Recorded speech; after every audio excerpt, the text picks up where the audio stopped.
everybody, it's finally that time again. It's time for Wine a Little Wednesday.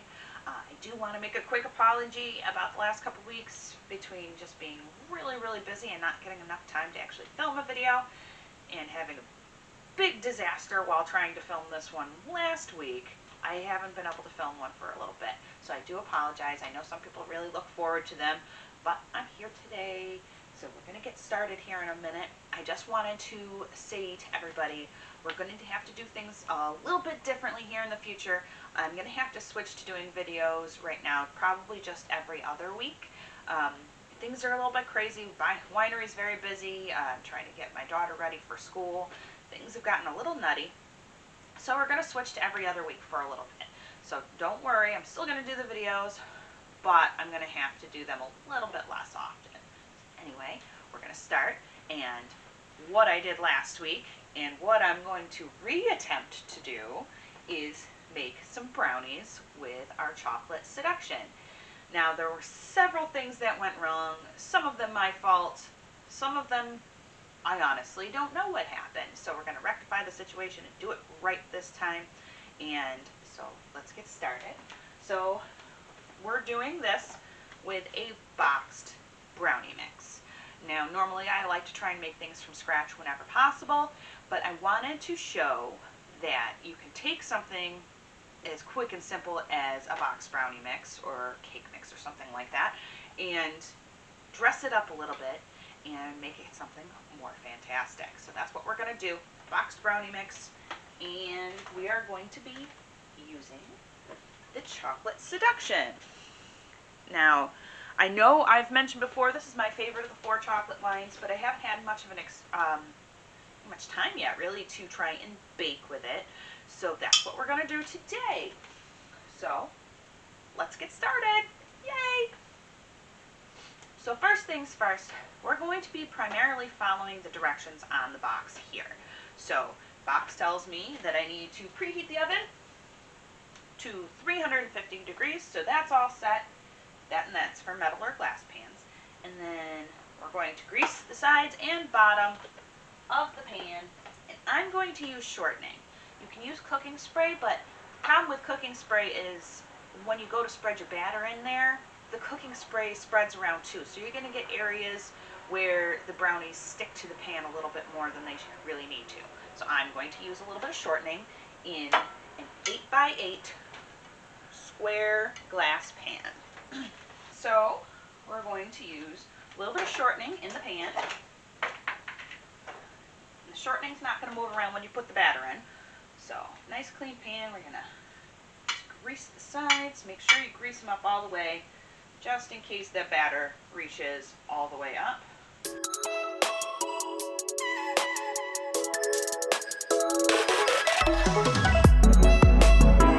Okay, pan's nice and greased.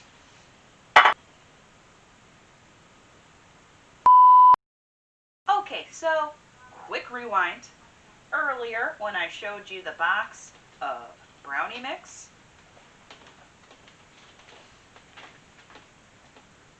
anybody paying close attention would see that it says cake mix there. So we almost had a bit of a disaster. That's all right. I've recouped. I've got some brownie mix. So now we're going to continue to what we were supposed to be doing in the first place. Brownie mix. Yeah, now we're on the right track, right? So I've actually had to adjust the temperature just a little bit since I'm using a glass pan. Like I said, it actually goes down to 325. So we're going to get a move on and make the brownies this time. So, got our bowl, and we're going to take our brownie mix. This one has a couple extra chunks of chocolate in it. So brownie mix, and then next we need a 1/3 of a cup of vegetable oil.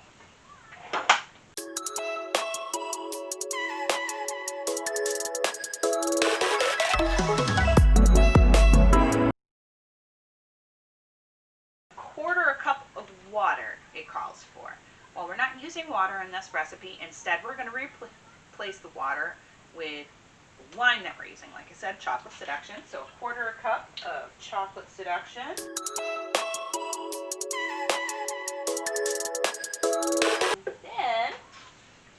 bump up the flavor just a tiny bit, I am also going to use a teaspoon of orange extract.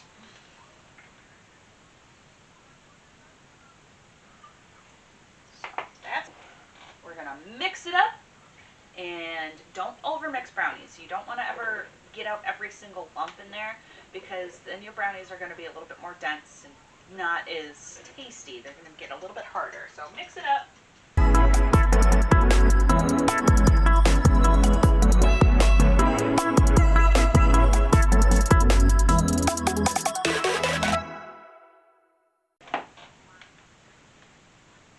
I'm having a very uncaffeinated morning apparently, because I also have to add an egg. Eggs are helpful. So, pro tip, always crack your egg in a separate little dish. I don't really have any worry about this egg being bad in any way, because it was just laid yesterday by one of my chickens, but still. Always want to crack it in there first. That way you don't get any shells in there, or if there's a blood spot or anything wrong at all with your egg, you find out before it goes into your mix. So let's add that egg in there. Then mix it up a little bit more just to incorporate that egg fully.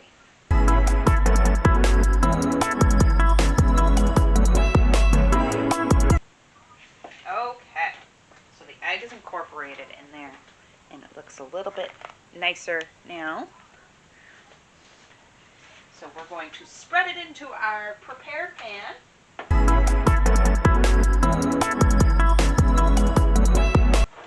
So spread it out in there. It's all in the pan, ready to go, and we're going to put it in the oven. So they're in the oven, and the box says for an 8x8 to cook them for 37 to 40 minutes. So I'm going to go set my timer, and then I will see you when they're all done. Okay, so the brownies are all done baking, and while I was at work today, they were cooling and getting to be really nice and perfectly dry. Look at that. They're all done. I tested them with a toothpick, so they're all completely fully cooked. They're perfect and ready to go.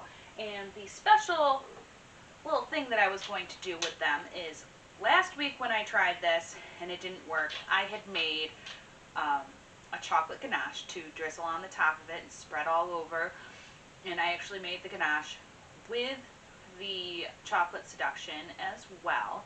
So I will put that recipe link in the description of this video so you guys can actually find the recipe that I used to make this. I had some left over from when I made it, and it said you could store it for up to 10 days in the fridge, so that's what I did. And I was so upset with how the video turned out last week that I deleted all of the footage, including the making of this, so I'll make sure to add that in the bottom. So we're just going to spread that on there.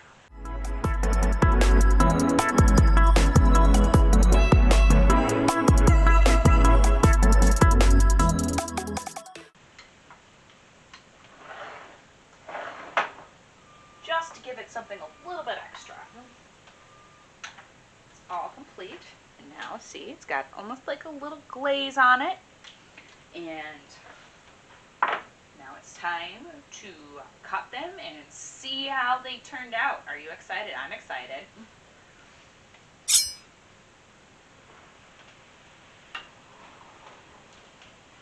Okay, there it is. The first one that comes out of the pan is never the prettiest, but that's the one that I get to eat, right? It's the taste tester one. So we're going to give it a taste and see how it is.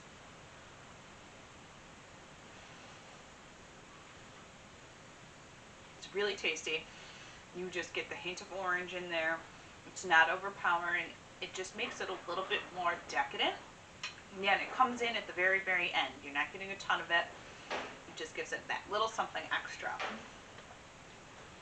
So, there you have it. Taking something as ordinary as a box of brownie mix. Make sure you're using brownie mix and not cake mix.